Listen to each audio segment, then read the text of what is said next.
ప్రకాశం జిల్లా మార్కాపురం పట్టణంలోని SC BC కాలనీలోని డ్వాక్రా బజారులో ఎర్రగొండపాలెం మార్కాపురం క్లస్టర్ పరిధిలోని డిఆర్డీఏ వెలుగు సిబ్బందితో సమీక్ష సమావేశం నిర్వహించారు। ఈ సమావేశానికి ముఖ్య అతిథిగా డిఆర్డీఏ వెలుగు జిల్లా ప్రాజెక్ట్ డైరెక్టర్ నారాయణ హాజరయ్యారు।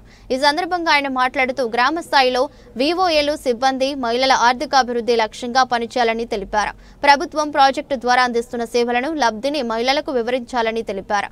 గ్రామ స్థాయిలో నిలిచిన శ్రీనిధి ఉన్నతి ఎస్బీఈవి బకాయిలను సకాలంలో చెల్లించి గ్రామ సంఘంలో మొండి బకాయిలు లేకుండా చేయాలని సంఘాల సభ్యులతో సకాలంలో సమావేశాలు నిర్వహించి లావాదేవీల వివరాలను పొందుపరిచి యాప్ ద్వారా సమాచారాన్ని సర్క్యూ పంపి గ్రూపులు ఏ గ్రేడ్లో ఉండేలా పనిచేయాలని కోరారు। గ్రామాలలో మహిళలతో స్వయం ఉపాధి యూనిట్లను ఏర్పాటు చేసుకునేలా వారికి అవగాహన కల్పించాలని కోరారు। వివోఏ వారిగా ఆ గ్రామ సంఘం యొక్క స్థితిని వివరించి వారికి పన్నులు సలహాలు సూచనలు తెలిపారు।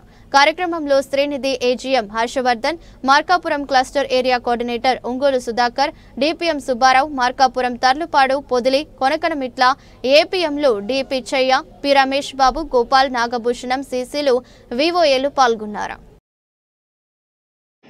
నమస్కారం అండి అందరికీ। ఈరోజు డిఆర్డీ ఆధ్వర్యంలో మార్కాపురం లొకేషన్లో ఎర్రగొండపాలెం మార్కాపురం క్లస్టర్ సంబంధించి సుమారు 11 మండలాలు రివ్యూ మీటింగ్ జరుగుతున్నాయి విత్ వివోఎస్।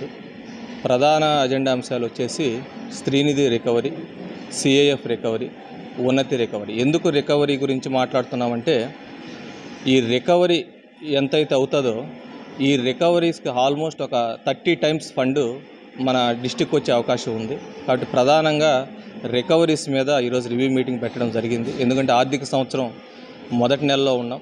మొదటి నెలలోనే ఎక్కడైతే ఈ పెండింగ్ ఇష్యూస్ ఉన్నాయో ఆ పెండింగ్ ఇష్యూస్ మొత్తం కొంచెం రెక్టిఫై చేసుకోగలిగితే దాని ద్వారా రాష్ట్ర ప్రభుత్వం నుంచి కేంద్ర ప్రభుత్వం నుంచి కొంత నిధులు వచ్చే అవకాశం ఎక్కువ ఉంది।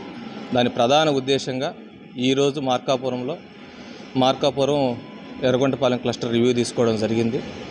సో రివ్యూ తదనంతరం ఎటువంటి యాక్షన్స్ తీసుకుంటే వాళ్ళందరికీ సరైన గైడెన్స్ ఇవ్వడం జరుగుతుంది।